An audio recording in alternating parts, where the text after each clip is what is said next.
The Ultimate Terror gets an ultimate release. This is your look at the new NECA Toys Alien Big Chap Ultimate Edition.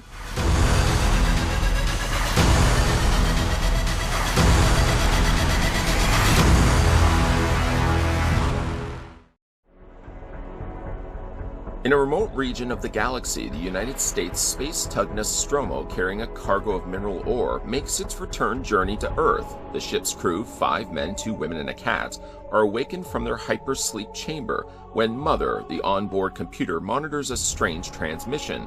According to company law, the crew must investigate any signal indicating possible intelligent life. What begins as a routine search mission quickly escalates into a nightmare of unimaginable terror when the crew discovers and brings aboard an extraterrestrial life form. Ultimate Big Chap includes Egg, Chest Burster, and Face Hugger.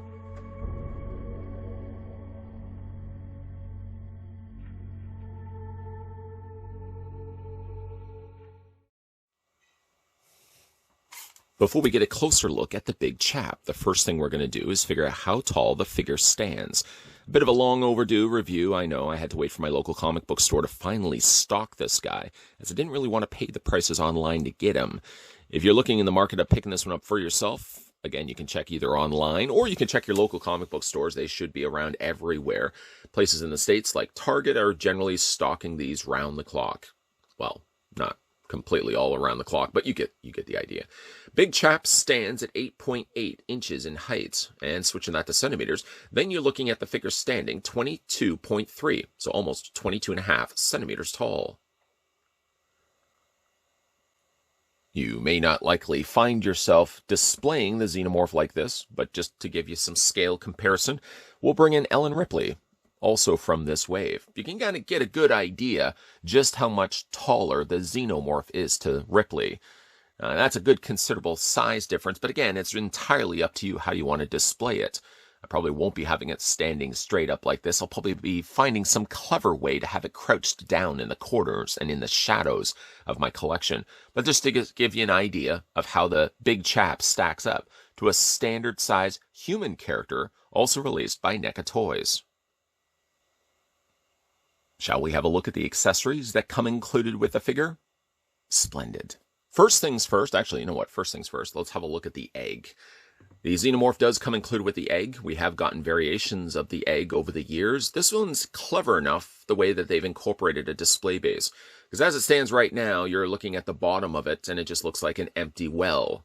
I wonder if Timmy O'Toole is down that well. If he is, he's probably not going to be enjoying himself, because there's probably going to be a face hugger somewhere down in there. Nice detailing overall to the egg itself. I like the little mucus membrane that you can see on the interior of the egg. It's got a nice coloring of almost a salmon pink, I would describe it as. It's almost got like a semi-gloss coat to it, so it has a bit of a slimy, reflective surface. I really do like the way it looks. Now, obviously, you're probably asking yourself, well, why would it have a big open bottom like this? That doesn't make any sense, does it? Oh, but it does. To also come included with it, you get the base for the egg, which continues that trend of the very slimy, pink-colored salmon at the bottom. Now, this is a nice piece just all on its own. Obviously, it doesn't serve much purpose right now, and it kind of looks strange a bit that it's got that big open area of coloring. But of course, the intended plan is that you're supposed to connect this to this. And don't just think that you can put the egg down and call it a day. There's actually a specific way to place it. I don't know if you can see it or not, but there's these grooves. If I move my finger, of course, there's grooves all the way around the perimeter of that inner circle of color. And then there's these little notches on the tops and on the bottoms. One is noticeably larger than the other. If you look at the underside of the egg, the best thing to do is sort of follow this tab point right here. See that little open square? That open square fits actually right there. So when you do put it in, just line those two things up, and you can just snap that into place. And you got yourself a pretty neat looking finished egg. That, of course, then makes sense why the bottom of it had that coloring. I would just love to get more of these. Now, I know we did get ourselves the carton of eggs, or half-dozen eggs that we've looked at on this channel before. I don't recall we actually have gotten ones that have this bottom base to it. And again, I would love to get more of these. To go, of course, along with that, you can't just have an empty an empty egg, if it's opened up, there's something lurking inside to latch out and grab onto your face. Introduce in the facehugger. The facehugger looks slightly different from the one that we had gotten before. This one, I feel, sits a little smaller, especially when it comes to the details on the interior. It still has the calling cards of what a facehugger would look like. Although, I feel like they added a whole lot more color here than what we've gotten before with previous released facehuggers. You can see there's the outside of it, very slimy and wet. It's not really wet to the touch, but it's all because of that gloss kind of sheen coat that they've added over top of it. You can see the individual arms or individual legs, as you would like to describe it. It does look good. None of this actually is articulated. Bending this would only cause you to break it, cause you to be really upset about it, and then regret later that you even did in the first place. However, there is a wireframe in the tail. Just a little bit. Not by much, though. You can sort of know that there's a wireframe by the fact that there's holes on the underside of the tail. Like I said, it has just a little bit, not too much at all. In fact, the wireframe really stops right there. So if I'm bending any bit on the end here, I'm producing no actual results because, like I said, the wire actually is just right there. So you can bend it and manipulate it if you want. One probably thing that I will end up finding myself doing is just sort of having the facehugger hanging out, just doing his thing on the outside of the egg. I think that's a good way to display it. The last thing it also comes included with, you have to get from here to here, and sort of there's something in the middle of that, and that is, of course, the chest burster. The chest burster is very nicely painted, as you can see, covered in blood, so you know he's already done his business, and he's left the vicinity, causing, of course, the recreation. Well, this will eventually grow up to this in the background. It's very nicely colored, again, a very long tail, painted with that additional red, so that, again, tells us that he's already done something sinister. I like the little open mouth on him, too. He's a little baby chest burster. So adorable, eh? If he didn't actually kill you upon exiting your body, I would actually just say, keep it for a pet. Although it's probably not a good idea. Yeah, it's going to, of course, be growing up to that. But that's pretty cool, though. I like the fact that they include the accessories that they did. With the accessories now aside, let's have a closer look at the Big Chap Ultimate Edition. To say that we have gotten xenomorphs, specifically as well Big Chaps over the years from NECA Toys, is a bit of an understatement. We have gotten ones in the past, big and small. I mean, we've just recently, not too long ago, looked at the quarter-scale xenomorph, one of the prized possessions in my collection. But this one is touted at being the Ultimate Edition. Now, the Ultimate Edition, of course, entitles you all those extra accessories that we already had a look at. I love that egg, by the way. I'd love to get more of those. But this one also has the improved articulation, which was constant now with pretty much the last several years of Alien figures. This one also has the additional paint job. All of the things that we will talk about right now. Picking up the figure, of course, I just have it in a very, very vanilla pose, just having it standing straight. Creative minds out there that are better at posing would find more creative ways of displaying the xenomorph, but that was, again, just so I could simply get the correct measurements for how tall the figure actually is, and then how it compares next to, say, the likes of Ellen Ripley. In the film, of course, the actor who played the xenomorph, Balaji Badeo, was a considerably tall actor anyways. So it does make some sense if you do want to display this particular Big Chap standing straight. I don't think you would be completely off with that mindset. I think, again, I probably will just find myself crouching the legs down and sort of just having it posed. I won't have it like on all fours or anything like that. The detailing, though, on the head sculpt, will start first there and then we'll work our way down. Is, of course, classic xenomorph. This one has the more smoothed out dome, a trait found in the earlier xenomorphs. And actually, that's not even true. Like, the aliens also had the rigid domes here. But all the other aliens, for the most part, had the smooth look. I prefer the smooth look myself over the rigid domes from aliens. A nice detailing done, actually, on that dome. We were just talking about it, after all. It has sort of a smoky translucency to it. Not enough that it masks the skull underneath that. You can still fully see all the work that NECA put into this, complete with the eyes and the nasal cavity right there. I really like the way that this looks. Sometimes I feel so compelled to want to take this off to see the detailing done underneath. But I mean, really, it's such a marvel what they've actually been able to do. And again, they perfected this over the years. Of all the times they've released an alien figure, they just continue to get better and better. Of course, this one does have the open mouth.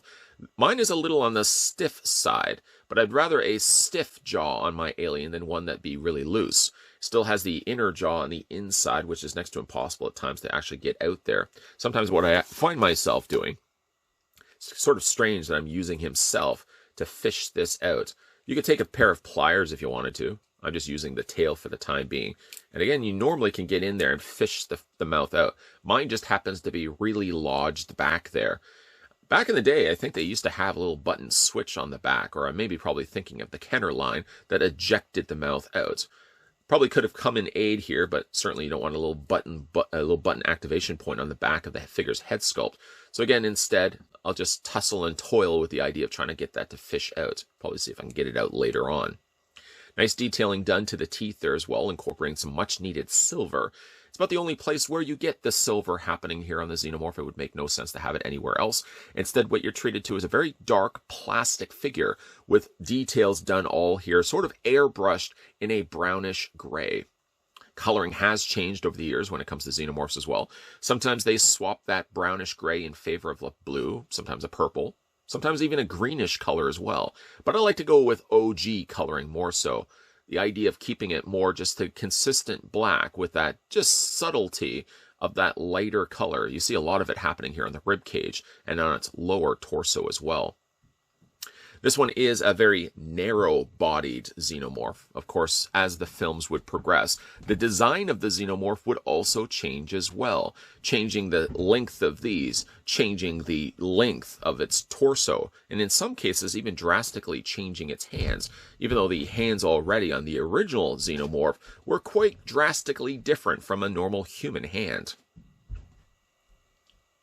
There, with a little bit of patience and perseverance, I finally got the inner mouth outside so that you can see it, going out for a little bit of fresh air. I like the fact that they always do include these. Sometimes they are a little more difficult, and once you get them pushed back, I always notice on this one specifically, it does make things a little bit difficult then to try to pull this back out. But once you kind of get like a pair of tweezers, or again, just kind of get a small tool in there, a lot of times that's more than enough to free that and allow that to pop out. Again, look at the detailing done to the side of the face. Get a little bit of this lighter beige color there around what you could consider to be the cheek of the Xenomorph. Love the detailing done here on the tubing. There's actually two tubes that you can see here running out from the bottom of the chin. They run on actually both sides of the head, and as you can hopefully see, they connect to the back of the torso, here and here on either side of the shoulder blades. You have to be careful, of course, when it comes to rotating the head, but again, this is talking about the articulation, which we'll address at a later time period. But the tubes, again, these being that they're attached to the head, you just, again, want to be careful when you're moving that head back and forth. Looking at the back of the figure, of course, he has his trademark spouts, these tubes that stick out from its torso here. I've always liked the design of these. It really does add even more alien-esque elements to it. And of course, right above that, if you move your way on up with your finger, there's this back crest fin. Now, these have always been a case where you could remove these out. And the Big Chap is no different. You just take your finger, wiggle that out, pop that out, and it's supposed to come out, don't worry. And this allows the head to hinge back a little bit further, just like that. It doesn't do it too much, not to the point where I feel like I want to leave this off completely. So a lot of times when it comes to displaying the figure, I'll just always keep this little fin crest always in place. You really have to also put some pressure on there to get that in place, because I noticed a couple of times this fin, just the first time I popped it off, it seemed to get a little looser. I think it just was the case I didn't push it in completely. As, of course, we look down further on its body, again, you get that element of very narrow body. After all, there's an actor inside this suit. Have the wireframe tail as well. That's a consistent trend with all of the Xenomorphs, and this one is no different. It does have the wireframe tail. It basically starts right around here and works its way all the way in to the end of the tail. Detailing also done, looking at the legs, very narrow on the legs. Very large feet, too, and you can clearly then see how an actor would have been able to use these. These would have been more shoes than an actual like prosthetic or an actual animatronic. This is an actual living person inside the suit. But you got to imagine, though, like when you look at the proportions of the body, if you start your way on to the top and work your way all the way down, how narrow this is, how long the legs are, and even how skinny those legs are. It's a marvel of the fact that they were able to find an actor with these kind of proportions, these alien-like proportions, very skinny, very tall. It's incredible the fact that there was a person living inside this suit. Love the work that they've done here on the side. Again, a lot of this is just very consistently common with a lot of the xenomorphs that we've gotten before, but I just feel like the paint is a little cleaner. Of course, a lot of the thing that goes a long way for this particular figure is that they've added this semi-gloss sheen across the surface of the plastic. It really does continue to give it that wet look that I feel like a xenomorph should technically have. As for the footing, we'll go back to his feet for a second here. He does have peg holes on the undersides of his feet. Some would probably ask, is he difficult to stand? Not necessarily, no. Again, it goes mileage-wise how you just decide to display your figure anyways. If you have it standing straight up, for example, a lot of times what you can do with these xenomorph figures is just straighten out the tail. And the straightened tail sort of serves then as a tripod, keeping the figure from falling over. So looking at the figure's articulation, the Big Chap's head is sitting on a ball joint. You can't see it, it's working behind the scenes, it's right there, attaching to the underside, the cavity of the head. Now this does allow the head to rotate back and forth. Remember I did mention these tubes on either side of its face that connect to the back of its torso. Still want to be careful of it, but sort of the rule of thumb though is if you keep the head within these side areas of its shoulder, and you only rotate the head back and forth this way, it doesn't give you nearly enough of a stretch where these become tight and break off. If, however, you throw caution to the wind and you put the head way past the point of the shoulders, that's already telling you you're going to be in some world of hurt because, again, these are going to get considerably tight. You sort of already see it happening right here. So, again, the rule of thumb is really just sort of keep the head inside the confines of the shoulders, and you shouldn't have any issues with those side tubes breaking. We'd already looked at the mouth that does open and close. In addition to that, of course, there's the mouth articulation with the inner mouth being able to slide in and out. For the torso, the figure does have an upper torso ball joint, allowing the torso to do basically this, hinging back and forth, up and down, and technically all the way around if you wanted to. The shoulders hinge out. Now, this is some difficulty here. I can only really get the figure's arms to hinge out at about a 45-degree angle bend. A lot of it is chalked up to the fact that the shoulder is so large, and even though it sits inside of a socket, the shoulders, just the sculpting right here, causes limitations. And again, you can only really get the arm to about a 45-degree angle bend. You can also rotate the arms all the way around if you want to, just like that. That's the case on both sides. I don't want to feel like I'm showing preference to this side. You can also do the same on this side as well. It has a double hinge on the elbow. And then again, for the hands, you can rotate the hands all the way around. And you can also hinge them back and forth. For the legs split out. Somebody, I'm sure, will ask, is this lower area? Sometimes with NECA figures, these tend to be rubbery lower torsos. I do notice a little bit of that here on the Big Chap. It's not nearly like, say, the likes of a Michael Myers or Jason Voorhees, but it definitely has more of a rubber overlay down below here. A lot of it is just to conceal the joints on the legs so that you don't see all the things working behind the scenes, the cast and crew responsible for the legs moving back and forth. The legs do move forward this way, they move back this way, and you can also split them out if you want to. He does have a double hinge on the knee, and then he does have articulation in the foot, up and down. You can also rock the feet back and forth, and yes, there is toe articulation as well. I mean, again, literally, when you're looking at that, it looks like somebody wearing a pair of shoes, which isn't really that far off from the truth. And then lastly, of course, you do have the wireframe tail. The wireframe, I don't know if you can see it or not, actually starts right there. You sort of get these 3 holes, and that's the telltale indicator that there's a wire right there, and it works all the way to the very end of the tail, allowing for some much-needed additional bending all the way across the tail. Again, when it comes to posing this guy, it's entirely up to you how you want to do it. For me, I kind of like the idea, being that there was an actor behind the scenes working inside the costume. You got to imagine the heat and the conditions of actually wearing a costume. He probably had to take multiple breaks, because you would imagine a costume like this would probably be really hot on set. But for that reason alone, I like to usually display the Big Chap more standing upright than I may do with the other xenomorphs, the other aliens that we've seen in the other Alien films. For NECA's release of their Alien Big Chap Ultimate Edition, they didn't really necessarily reinvent the wheel. In fact, NECA's been producing Xenomorphs and Yautjas for years now, so a lot of times when it comes to re-releases or Ultimate Editions, they'll generally give you a better paint job. In some cases, they may give you better articulation to the ones that we had gotten before, and of course, they always throw the accessories in, and that goes a long way for me. In the case of getting the egg, the face hugger, and the chest burst are all well received for me, because I can most definitely make use of those, especially the egg. I love the design of that. I'd love to see more of those get released. But here, and this is also a case where you have to keep in mind as well, it's not the case that NECA is necessarily double dipping or triple dipping the releases of their figures. By giving us Ultimate Editions, as I said, a lot of times it just boils down to better paint job, which I will admit, the Big Chap Ultimate Edition has a really nice paint job to it. But you have to also keep in mind, too, there's collectors that never got the chance to get these ones when they first came out.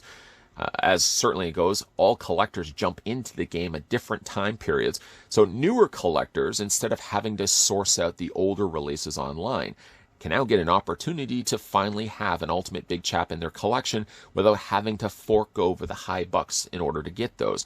So again, I appreciate the fact that NECA are always re-releasing these figures to avoid having to go online to third-party sellers and pay exorbitant amounts of prices, which I feel is absolutely ridiculous.